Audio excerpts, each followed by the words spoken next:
Hey, thanks everybody for showing up. I is Sandra Delgado. I'm filmmaker here in the city.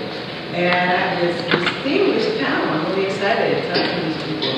Everybody does something different and is into something different, so the perspective should be great.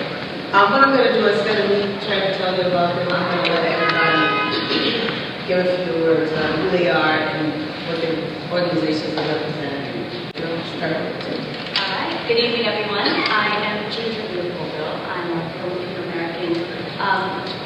Came to Chicago from what we call a 1.75 generation Filipino, because I was under the age of 5 when I immigrated. I'm also part of a local nonprofit or a theater organization called CIRCA Pintig. CIRCA stands for the Center for Immigrant Resources and Community Arts. And Pintig is a Filipino word for the word pulse, like a heartbeat. And we are proud to be celebrating our 24th anniversary season. Mind you, as a nonprofit, we're still very grassroots, though it's been 24 years. We're still struggling to get 10 people to come and see our work. But, we get so involved in the process of sharing stories about our history, about some of the social justice issues that are going about, many of the untold stories, and many of our heroes that we're not learning from their school books, in the schools, that we get so involved in that process that oftentimes when it comes out to outreach and building the community. If anything, what I've found is the whole process of putting up the work really it's just invaluable. So those that we do involve, are able to really embrace that and share it with their communities. So though there are still challenges and still ways for us to want to expand and do more of this, we're still kind of, little toddlers here trying to make our way. So I'm very pleased to be here and I'm very forward to this discussion. Thank you. Good evening. I'm Roderick Hawkins. I'm the Vice President of External Affairs at the Chicago Urban League. Chicago Urban League is a civil rights organization, economic development organization, and next year we'll celebrate our centennial.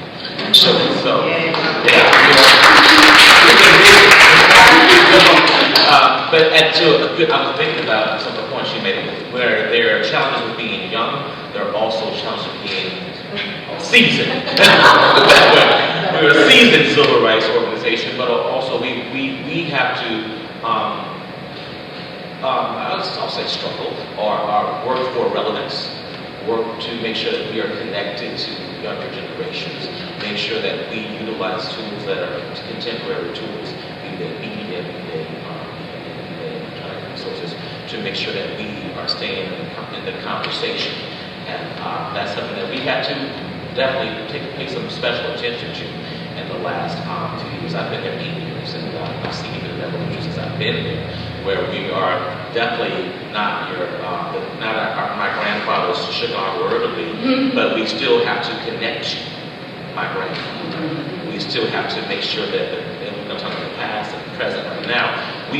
That's something that we are working with and talking about right now as we get ready to launch our centennial in 2016. In addition to work at the Chicago Urban League, where I work with, of course, civic engagement, community engagement, I also just became a member of the National Legal, which is the nation's oldest legal organization for the LGBTQ and LGBT. So that's also important to me as well. So that's something that we can also talk about as well when it comes to how the work that we do in space. And this happens to be here with all these. Thank you so much. Hi guys, I'm Sandra Delgado. I am an actress and a playwright and producer. I'm Colombian American, born and raised here in Chicago. And I work on stages all over Chicago, but I do have 2 artistic homes. I'm really lucky. I have Collaboration. I'm a founding member of Collaboration. We do original work around critical social issues. We have a show, Crime Scene, a Chicago anthology that we did a couple years ago, and it was an investigation into Chicago's history of violence. And that ended up being a big hit for us, that we now tour in the summertime to different park districts. And now we have Crime Scene, the next chapter, which actually opens up next week. And that is now shifting into focusing more on the people in Chicago that are making the piece, that are doing the work. So moving beyond, what our history was to what are we going to do about it, and really putting the highlight on people that are actually doing something about it. I'm also part of Panelists, which is the only professional Latino theater company in the Midwest. We're 25 years old, and we concentrate on works by Latino playwrights. I'm also part of the National Steering Committee of the Latina Theater Commons, and we're a national arts advocacy group for Latino playwrights, directors, designers, actors, etc. And then I also create my own work, and the work that I do, I would call it theatrical oral histories with really strong visual and musical elements. I was a singer before I ever was an actor, so in the work that I create, I always have room for music and also video. And I think I'll get a chance to talk a little bit about that later on. Okay. Leslie. Good evening. My name is Guichard. I am new to Chicago for the most part. I actually am an actor, dancer, singer, and spoken word artist. I'm actually involved with Chicago Slam Works, which is a theater company that produces plays, original works, and all of it's poetry driven. So that's the work that we pretty much create, and we do that in the North Side, which is great. But along with that, I work as an advocate for marginalized communities. Before I moved to Chicago, I was working in Cincinnati, Ohio, actually at the National Underground Center. So I was like, you're going to but yeah, so while there, I worked with their education and programming, and I continue to do that and go into schools now more so for anything in terms of creating poetry or performing poetry workshops for students. So that's the work that I primarily do. When I got my master's in public history, so just like you, I actually have oral history interviews collected from those that were that know of segregation and that lived during that time when integration was very pivotal. So that was my work, and that's something that I continue to do here, primarily with artists, but the goal in mind is to be able to create that bridge right now with the generations young and old. And so that's something that is a mission of my own, because I see that there is a disconnect. And so when I was invited to this, I was truly blessed and excited, because the people that I interviewed, nobody was under the age of 87, forgive me, and I'm thinking of their ages today, but it was a blessing to hear the many stories that they had. So to be able to speak on that today, truly, I mean, it's nice to be able to see that there's a platform for us to continue that conversation. So that's about me. My name is Ocasio.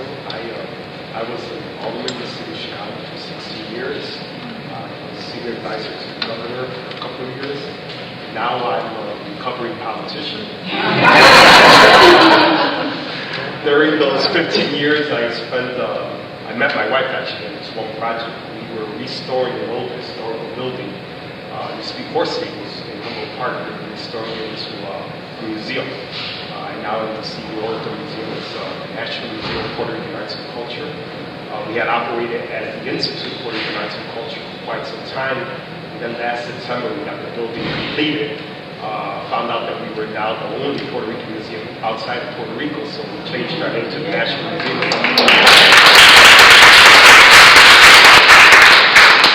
So I'm really excited to be here with all of you, because I'm trying to make that shift from politics into the world market.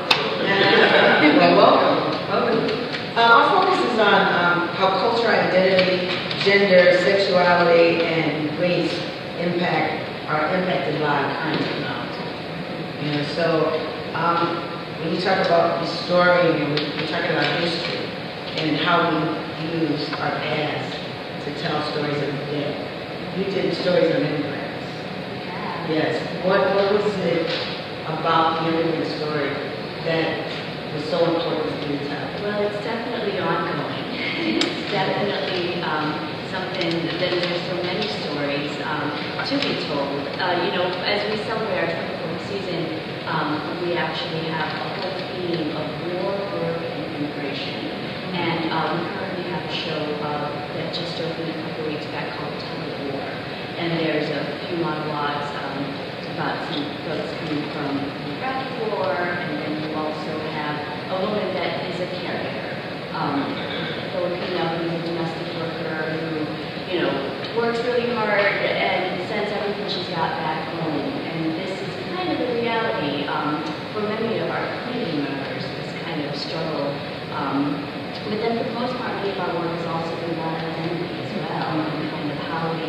see how we fit. Are we, one or the other, and just kind of feeling torn. One of the pieces that we did just last fall, we actually had some children actors perform, and it was this whole notion. It was actually a monologue by the playwright, or not a monologue, but a little scene of the playwright recalling what it was like for him growing up as a Filipino American and seeing television and not seeing anyone that looks like him. And is he real? And you've got this conversation between the 9-year-olds talking about, what do you do that I can fit you?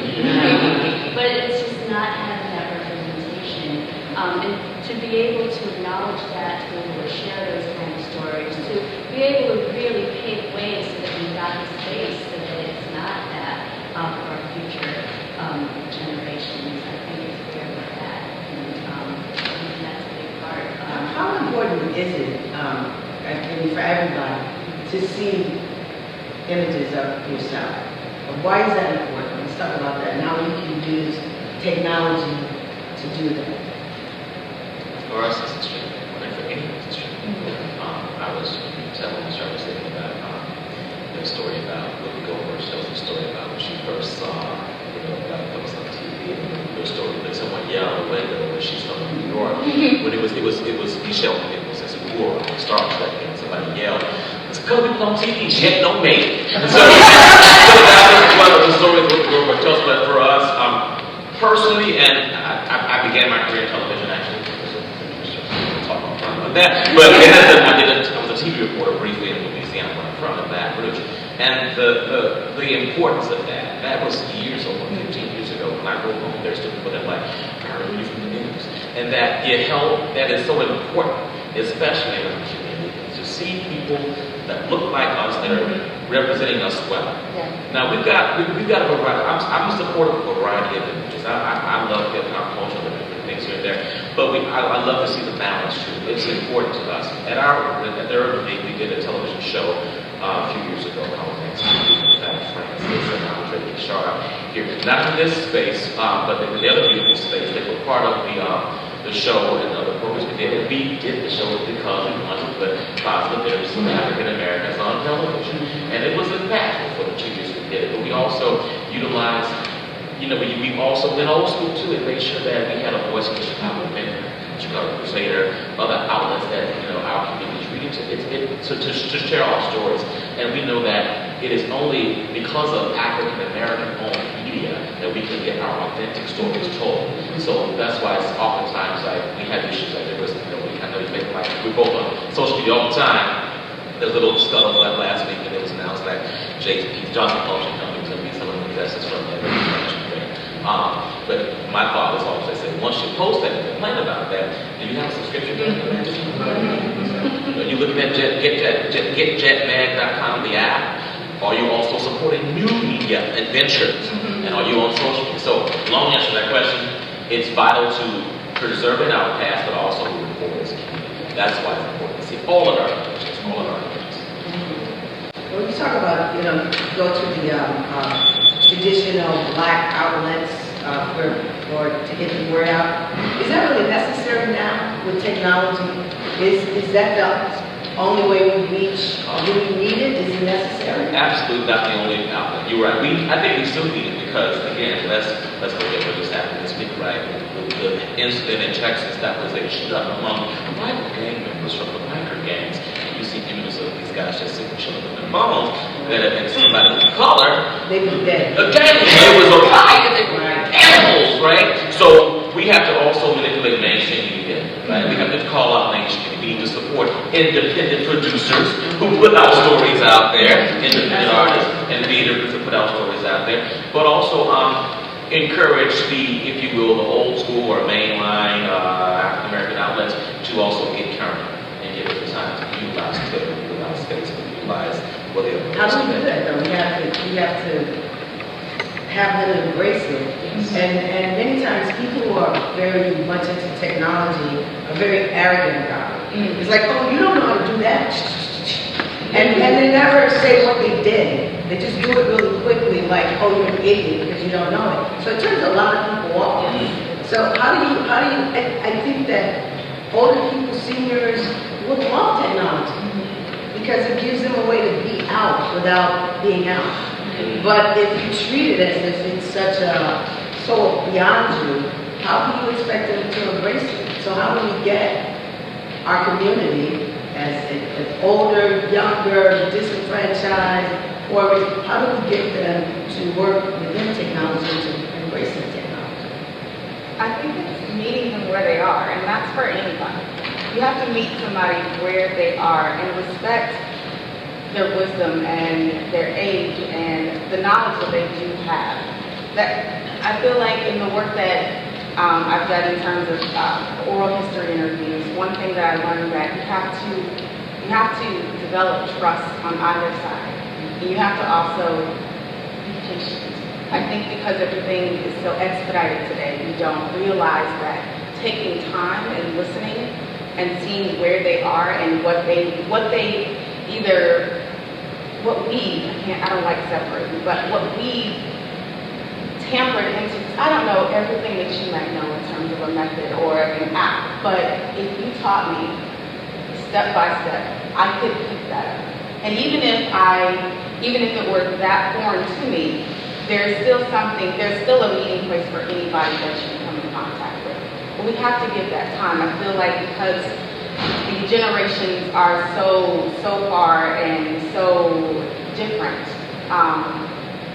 we don't really recognize the fact that time is lost and stories are lost in that time. So I would definitely say in the work that I've been able to have, or at least the experience that I've had with people, I've learned that just listening and seeing exactly what they want. If they want Twitter, and I've helped people set their Twitter accounts up, and it's actually been quite great because the question is, so what do I do after this?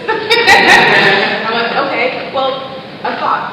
That's really what Twitter is. You put out something that's important to you or important to you at the time, and then you retweet. And I just learned about subtweeting. But there's something beautiful to that, connecting the dots in the most simplistic ways, and people don't realize that it's easier said than done because we learned it.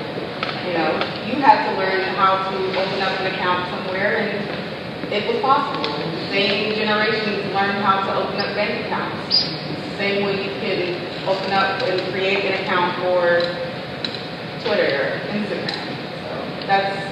So it's taking the time. Taking time. Speaking of stories, tell us about the book you read on the music that didn't include any Latino music. Not keeping history. Yeah, so the project that I'm working on right now, my big green-headed monster, is called La Habana. And it's not about Cuba. It's actually inspired by this old salsa club that used to be on the corner of Belmont and Sheffield called La Habana Madrid. And back in the 60s when my parents moved here, from Colombia in the 60s, they settled on the north side of Chicago by the lake.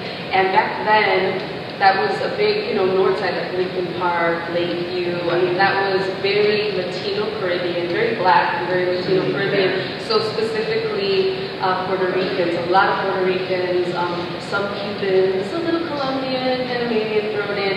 And there were about 5 or so salsa clubs that I know of now that were along the north side. And one of them was La Habana Madrid, and that was the one that my parents used to go to because it was the one closest to their house.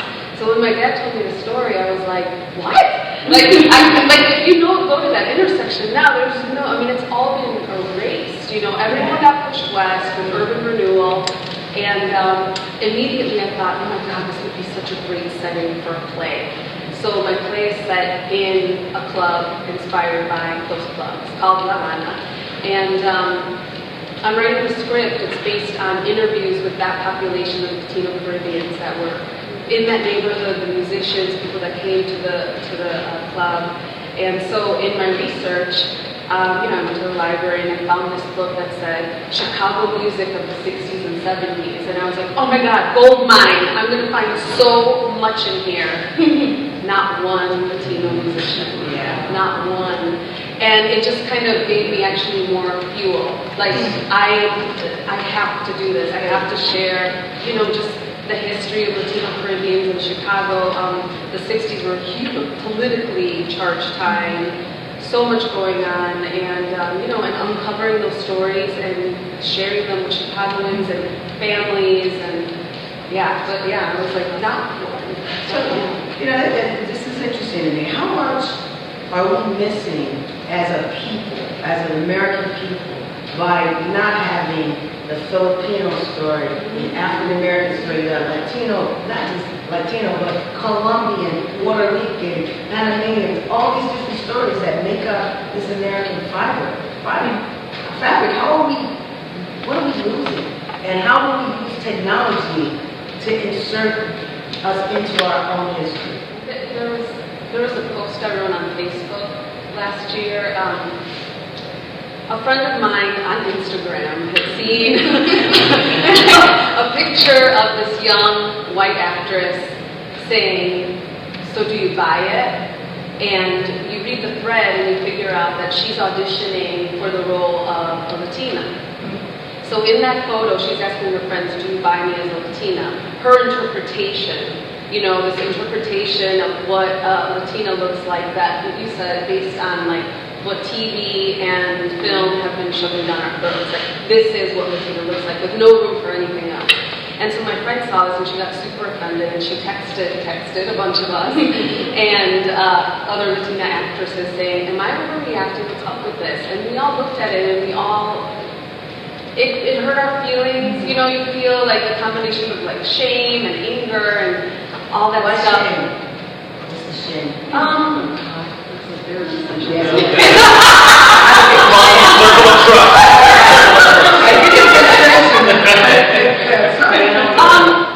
Like that, all of a sudden feeling like that other feeling. See, I feel like that all the time, so I'm... No, but that that it's a complicated feeling. It should be shame for them, not shame for you. Yeah, but then why? Yeah, but it's complicated. It's deep. It's. Sometimes you just ask yourself, how did we let that happen? And if it really was us, because we weren't making a decision in the first place about it. But that's the part of the shame. No, it's a really complicated reaction, feeling. So anyway, I ended up writing a Facebook post about it because I wanted to make a point. I didn't call her out, but I told this part of the story that you guys have heard, and said, but I want all of you guys to, reading this right now, is that every one of you could be Latino. Like everyone in this room right now could be Latino, because just the hundreds of years of people coming here from all over the world, from China, from Russia, from everywhere in Africa, everywhere in Europe, by force or by choice.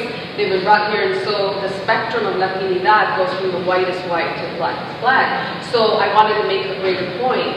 My daughter has very fair skin, she has blonde hair, and she has blue eyes. The flip side of that, I thought of her and what she might face in the future when someone's questioning her identity because of the way she looks. And she's like, I speak Spanish, make empanadas, and can dance in cumbia. Don't tell me I'm not Latina. She has pride about that. So I put a picture of her, a bunch of my friends, the redheaded Argentinian with the freckles, the Afro-Dominican. Then I went online and found like Sammy Davis Jr. was Latino. And Louis C.K., the comedian, and I encouraged my friends to post pictures of their family and themselves, and it started this beautiful tapestry of people sharing their images, their stories, painful memories, people comforting each other. It was it's just this gorgeous tapestry that I'm going to do something with. Like that is definitely the seed of the project. So the technology allows you to do that, bring the community together into more and more the same thing. So technology can do wonderful things, just as it can destroy the image of all the negative stuff that we've seen before. Talking about beauty and restoring things. Please do too. Let me just take a step back, because I think that one of the things I found in being involved in the museum is that just having the space and making that space available for people to be creative and to talk about what they're envisioning, to bring out their art, bring out their creative side. that alone just offers up so much opportunity to people. And it's a way for us, we have to take advantage of that. So for instance, I have 3 exhibits right now at the museum. And I think it hits on various generations, but it also hits on the message, and it hits on history, and it hits on what's out there now. So if you go to our first floor exhibit, you're going to see more, it's a visual arts exhibit, but it touches a lot on who we were as people, who we are as people. So for instance, for me, it was like, as Puerto Rican, we grew up and it was like corned beef and spam and those sorts of things. So you have a picture of those sorts of things, and and we celebrate that. And it's also a way, and it's young artists who are doing these things, but they're getting into the history of who we were, and they're bringing it out in a whole different contemporary way. So in the first floor, you have that. Then upstairs on the second floor, it's a very, very contemporary art piece. And it's exhibit. It's actually an installation. And you have karaoke machines attached to it, and you have monitors attached to it, and headphones attached to it. And it takes, things that we all go through, the politics, it takes, poverty, it takes violence. And it shows these videos and it takes, like, in Puerto Rico, there's 3 different parties, so it'll take the party songs or theme songs and put them and attach them to kids going and doing, what is it, dancing musical chairs around these things, and it's really bringing out the hypocrisy of what we're trying to say in politics and yet what's really going on. So for young people, they love it. When you get the older people up there, they're like, wow, this is a different way of expressing themselves that we've never seen before. And I think the beauty of technology is the fact that communication has just become also easier. I was at a talk not too long ago in Naperville, and it was this whole notion, there was a young teen there that talked about, well, I have now a new family who I have never known, but since there's this Facebook, my cousins, all around the world have just now become part of my family, and there is just so much for us to be able to revisit and come back to and learn from and move forward with that can be done, but this kind of interaction, I think also and talking about technology, you said about oral history. One of the things that we've done is that we've taken some of our young people who are very good at Facebook, doing all that sort of stuff. But, we make them interns, and then we have them work with older individuals.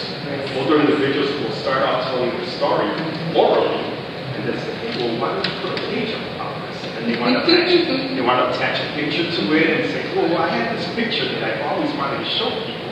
And so it's a young person really guiding the older person, while the young person is learning our history.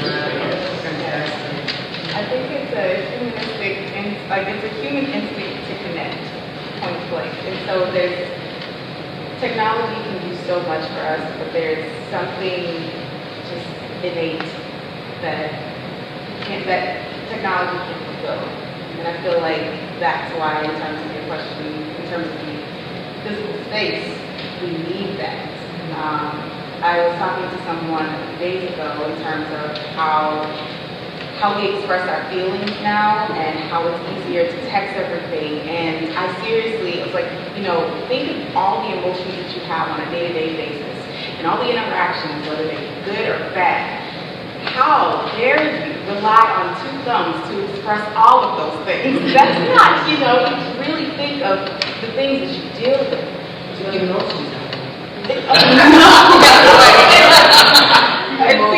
that's not universal. I can't just explain everything in all caps. 125 characters, is that and if you think about that and come out of that when you are actually face to face to someone, how is it that you can't have that same conversation?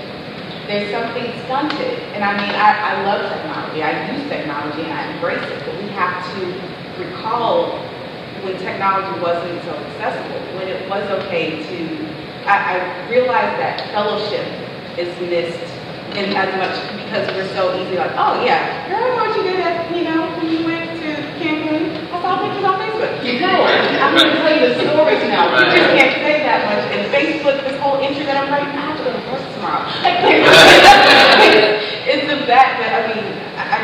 feel like we have to keep in mind the fact that we are human beings so much that even technology could not fulfill. And it's impossible.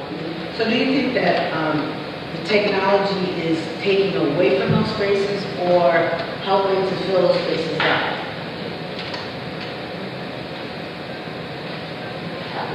You think it helps? Yeah, absolutely. I mean, word of mouth, and even, I think about what Regina's doing with the show. I mean, just the different platforms. Like, the play hasn't even opened yet, and she's, it's like the videos and this.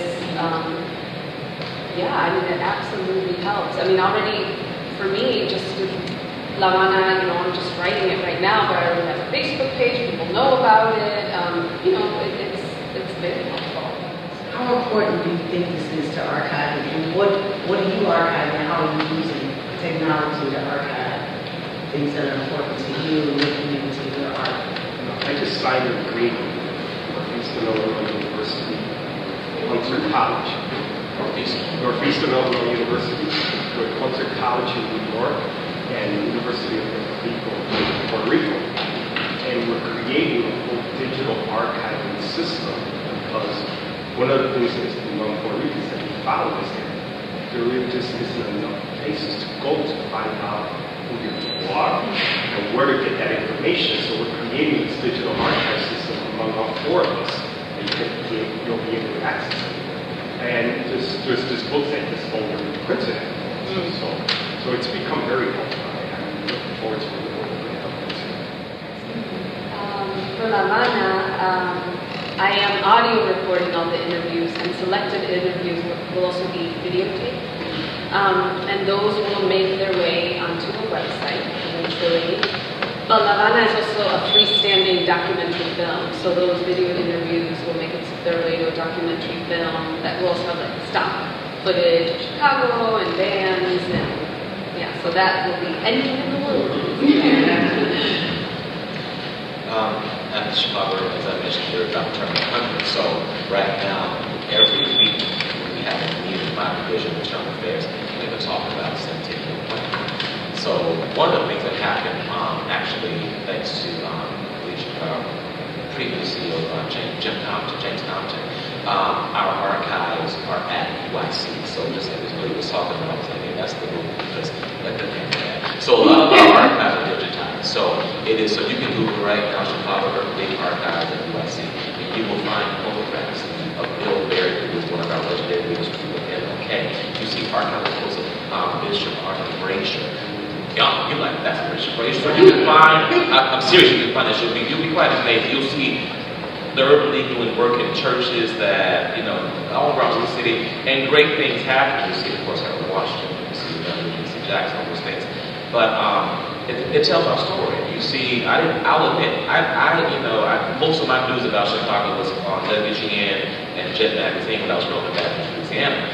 I did not know that in 1966 that we took over Soldier Field for a rally with civil rights with Dr. King. I didn't know that because, again, stories aren't being told and shared. Folks who were here knew, of course, but that wasn't something that was kind of kept in the archives around. All that said, we got images of that. So we archive those things. We're about to begin archiving stories of the people whose lives we worked at. Almost everywhere I've been, there's someone that says, "Oh, I got a job with an internship," or "I did that," or "I was in the building next door in the basement. I worked down there." So you're like, okay. So there's all these interesting, unique stories. I can throw something like Larry Huggins was a construction firm. He got his career because of the Chicago construction apprenticeship program. So the technology can bring us together by being able to see stuff, but it's also keeping us apart. Because I know I was out with friends the other day, and we were all talking to each other, but we were all here too. It's like, can we look at each other in the eye? Don't judge me.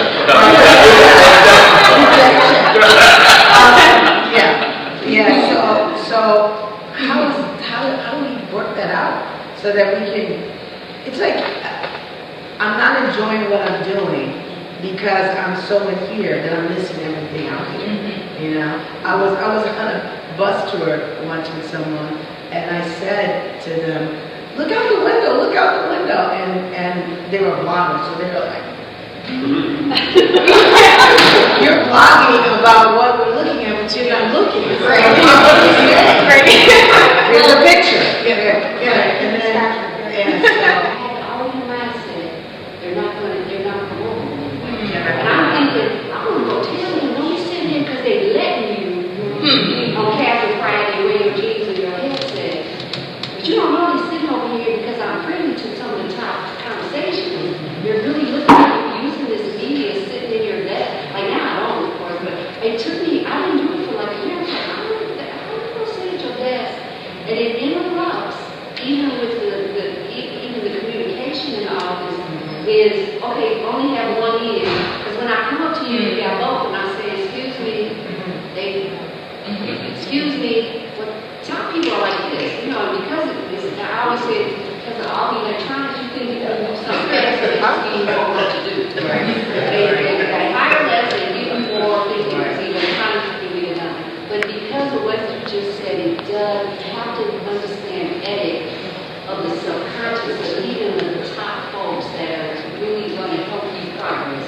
Because, like me, for wanting to mentor this person, thinking, we already told her, you really listen. You're in a position that all the top people walk out of your desk. Don't do that to me. Because when another person did, they're not there no more as this other person is. Because when it came time for them to let up, they didn't offer that person the job because I always seen them on their phone with their headsets. So what is teaching that? our young people the difference of there's appropriate times to use it and then there's not. Yes. What is the etiquette of technology? There isn't none. It's still involved. Okay, what do you go to dinner with a bunch of people? Everybody puts the phone in the middle. The first one who touches your phone pays for the meal. That would be broke.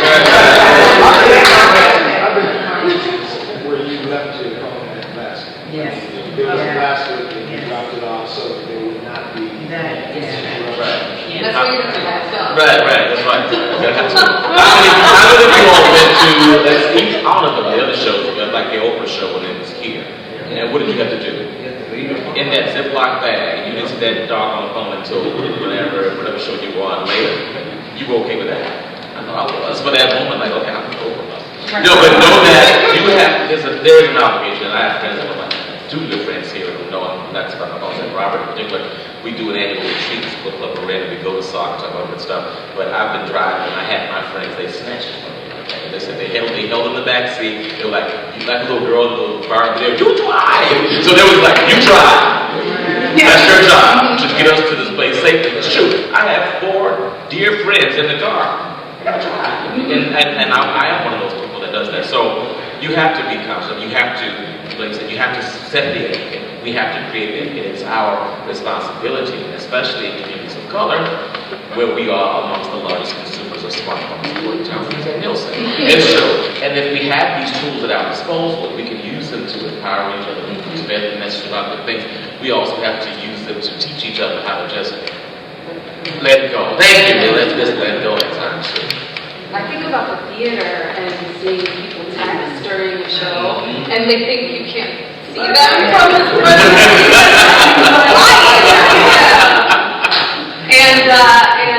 and people filming. You know, when you get into the union houses like the Goodman or Steppenwolf, you know, you're not allowed to film, but it's so easy to with those phones, and it's illegal.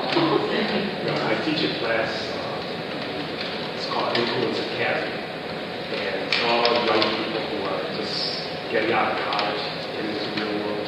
We collect all their phones in the beginning of the class. And it's interesting, I mean, just to see how they pay attention about their phones, you know. And it's been, and they enjoy it. They do, because we touch on a lot of big, important issues, and they engage themselves. I think it helps them engage. On the other hand, I also kind of understand it. I mean, I call a staff meeting. Nobody shows up with paper and pens anymore. Everybody has their cell phone. Everybody's like taking their notes. And then, like, even at church, you know, young guys are going to walk down the street with the Bible, but, you know, they'll open up their cell phone and they have the Bible app, and they will. I mean, so it's like give and take. market than if you make a statement. But yeah, but you know, also with to what you said about holding something in your hand and being real, also a picture like that that's there has a long-lasting effect. And if you have that, you have it.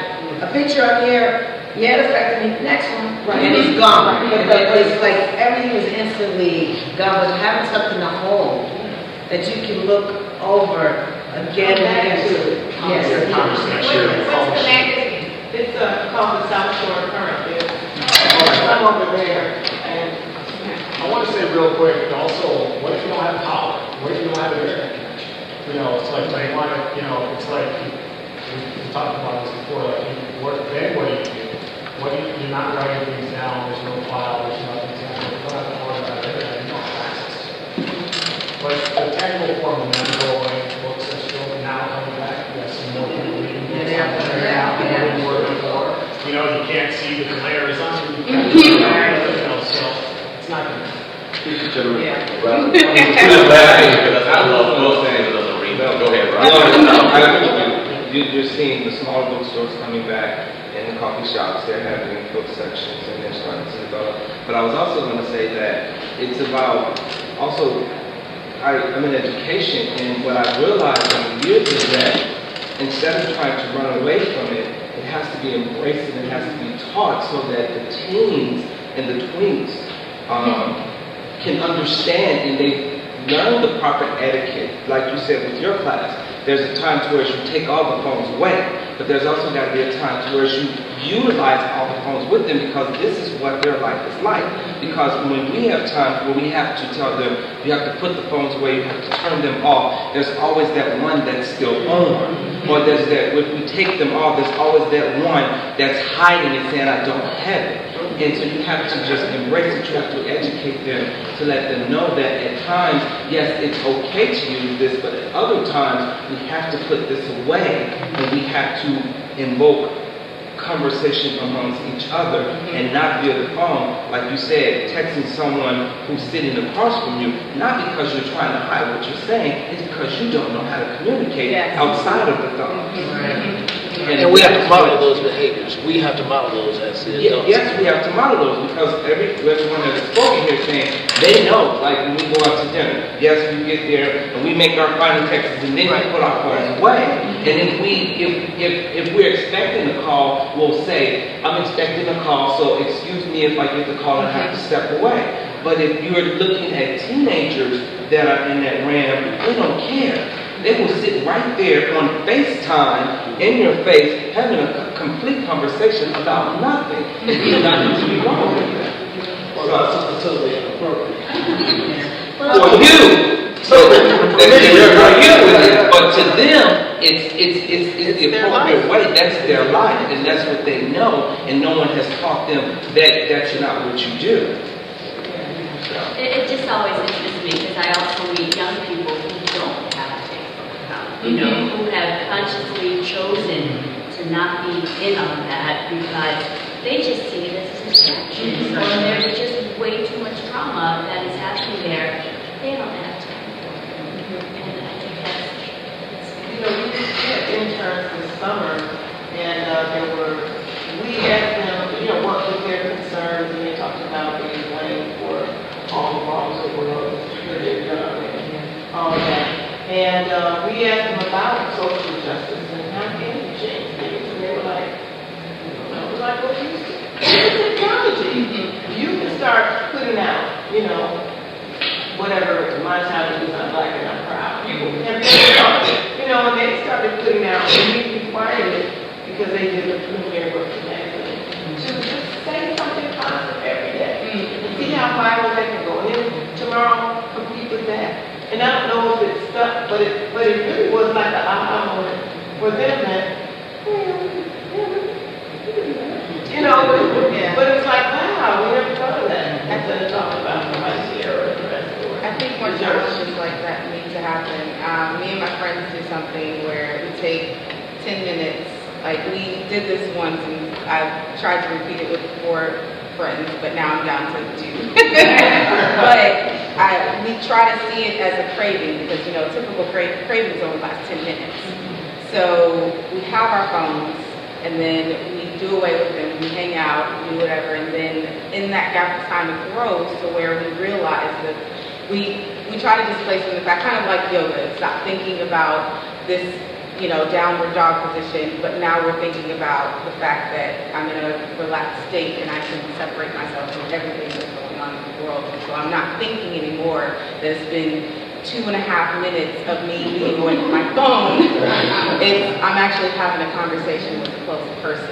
And so I think if we continue to challenge each other, just as you were talking about like at conferences, going away from the phone, making it mandated to just, yes, it's a growing thing that needs to build. It's like working out. You need to train yourself and take a moment. Even if it's a Sunday, that's when I don't look at my phone. Try it to see where it can take you and how much more rich the day looks. And there was something in regard to there was in regards to economics and how the creators can go about controlling that. We have to sit down and think about as a culture that there is something that's still of a slave mentality to that. So it's not as simple we can instantly control it, but there's something to talk about as it relates to how money controls us. And that is historical, that we have to sit and break down the dichotomy as it relates to money and keeping it. There was a friend of mine that's a money coach, and he breaks down, and when he goes out to different communities, he's actually gone to the Urban League and led this in Cincinnati. And one thing that he discussed was the fact that there is a history of slavery to money. And so there's something to investigate as it relates to the Black community. What does that mean? Why can't I hold $1? Why can't I keep $1? Why do I have to give it away so fast? And why do I feel like it's not owed to me to have to build wealth versus getting rid of it? What's my fear about money? And I think that's Oh, okay. I kind of want to go back to the conversation we were having about, it sounds like the panel, it sounds like the energy in the room is sort of leaning towards, we don't need technology, but I think we do. I'm an advocate for it, especially with this idea of net neutrality. If net neutrality is taken from us, then we will not be able to communicate, we will not be able to know how we're going to fight systems in place that happen to us. Case in point, we wouldn't know about what was happening in Baltimore if we didn't have the internet. And why I feel that you can create passion in 140 characters. Look at Black Twitter. Black Twitter exists. Black Twitter shuts down complete systems because people go in on things that are happening in the world. So I feel that I want to shift the conversation back to what we are here for, Black and brown people. And that's what we're here for, to talk about how technology influences the things that are happening in our world right now. And I want to shift it back to the conversation where we talk about politics and technology. If, in case in point, the young man who filmed Eric Gardner, who died in New York, New Jersey, he went to prison, he was arrested. There's a law that they have to pass here in Illinois, but they're trying to pass this idea that if you film the police, then you're going to be arrested. So I want to have a conversation about what are the solutions to that? I mean, the Urban League is No, actually, that's not true. That's false. That actually something that put out through social media, and actually that's not true. So, I agree with you, everything that you said. Right. I don't think that energy in the room is about, we don't need technology. No. I think we need it, but it's almost like, read that warning label that says use responsibly. Right. We're shifting the conversation away from what is important. Right. For me, I feel that what's important is to really dig in to this idea of why Black and brown people are being left out of the conversation of technology, and how important it was used in creating movements. The Black Lives Matter movement started from a woman from Twitter. And why those 140 characters are powerful. And then how do we then shape that into the rest of this overall conversation? I just wanted to kind of push it.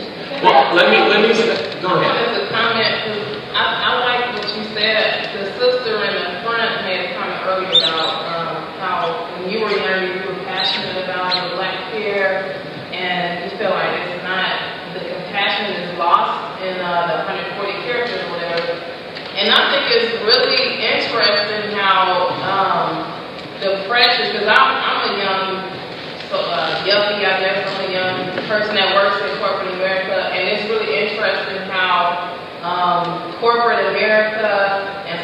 everybody puts pressure on us to stay out of those conversations.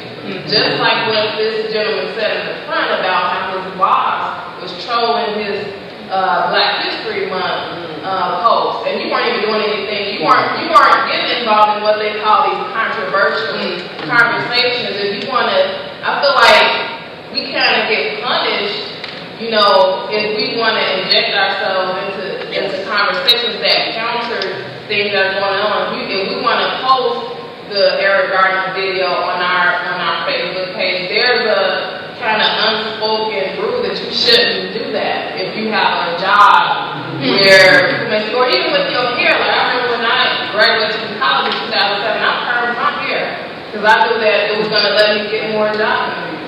You know, so I mean, I think it's really interesting that we do have this new space, you know, online, but when it comes to advocating for ourselves and speaking out against the social injustice that we experience, we kind of get punished. If it's not from who our jobs, it's our friends who make us, why are you saying that? Or, you know, or friends who are not, you know, Black or brown, they're not understanding. They want to, like, I've had people ask me, well, why do you say that? It's not just y'all that are going through that and all this. Is like, it's really interesting.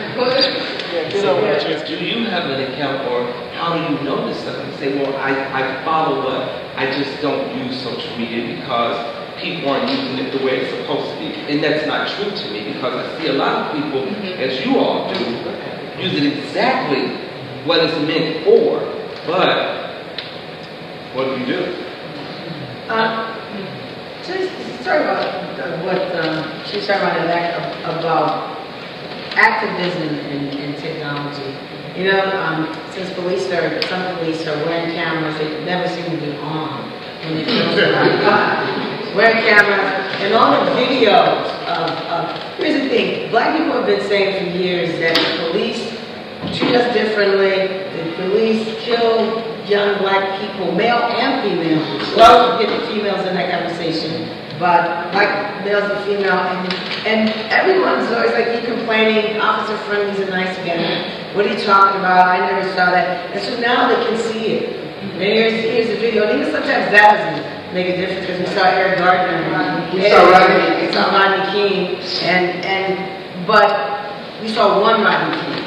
Now we're seeing hundreds of, you know, and 3 views of the same thing. So it's in terms of building a movement. It's like Arab Spring, right? Arab Spring popped up through the internet, through Twitter, without Facebook. That wouldn't happen, you know. So how do we build a political movement using these tools to our advantage? There's a great program. I was trying to find it. I wasn't playing. I don't know if it's the ACLU or who, but in California, it's a program where you automatically record your interaction with the police. You can have it go live, it goes straight to them, and then you can add a comment or anything. Because my biggest fear is that a cop would do something, or some bad person would do something, and I'm filming them and they break my camera. They break my phone. Well, if it's live and it's going up, it's on the cloud, then it's there. When people were watering the bottle, it was like, oh, people were buying a lot, it was coming out of the faucet. But this is better. How do you know? Now it's like, okay, well, we're going to sell air. If you have the money to afford air, you will be able to live, just like men in trouble. If you have the money to afford the internet, you will be able to stay connected. If you don't have the money, sorry. So now it's like, and it's just like the grocery stores, that there's, you know, food deserts. You can think about all the different ways where things that should access should be a part of the way of life has been taken away because some large corporation, it was like, you don't need it. Just like the water development, that's what we do, is insane. He's trying to take away water. He's saying that that's not a right. It's not a right. It's not a right to be how we made up. You know, so just thinking about when we don't have access to the internet, when we don't have a way to communicate. I have a sister who lives in Japan. If I can't find out what's happening when there was that huge earthquake, then how am I going to know if she's alive or not? So just thinking about it from a larger perspective, but then also looking at who loses in this situation. Well, the other thing about that with anti-Trump is that what it does is that the corporations with more money and more power, when you go searching something, whoever has the most power is going to move there, and you're not going to see the little guys. The little guys will be so far, that will take you 8 hours to find your site. So, whereas now, when you search it across. There are tricks to make things move up, of course, but it won't be the same. You won't be able to hear, like, a poet that you like, or because they're going to be so, they don't have the money so you are being filtered. The data miner, I have to jump in, really relevant. The data miner that's done, every time you search anything, create a profile. Exactly. So that's how they're compiling this information. I watched a video of how they had no information. They got this person's name, where they live, it goes from their phone number to this and that, they just compile all of this data and get access to the information that is specialized. That's part of the same mission. Exactly. Someone said, "Oh, my computer went out, and the government won't give me money back." As far as access, because they got all of our info anyway. Some communities don't have access to the internet. The broadband connections are poor, and now it's changing a little bit, but it's true. Right in the south side. And a few summers ago, that was the first thing they did. The Egyptian uprising in the other countries is pull the plug. That's right. That's right. Well, China and North Korea. I was in New York 9/11, and our phones went totally out at a certain point, and I mean for like 4 solid hours, and it was clear to me at that moment, alive and tangible. I feel like that's the one area for me as an artist, I can still feel like I can connect with somebody, and technology, as much as it's supposed to enhance so that everyone can know about it, but I want to be able to still connect with people as a human. And for me, technology it takes a backseat for that.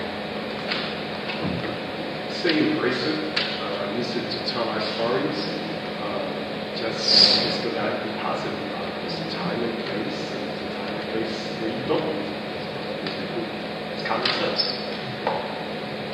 Yeah, and I say, let technology help you use the best of your time and not waste your time. Thank you guys for coming.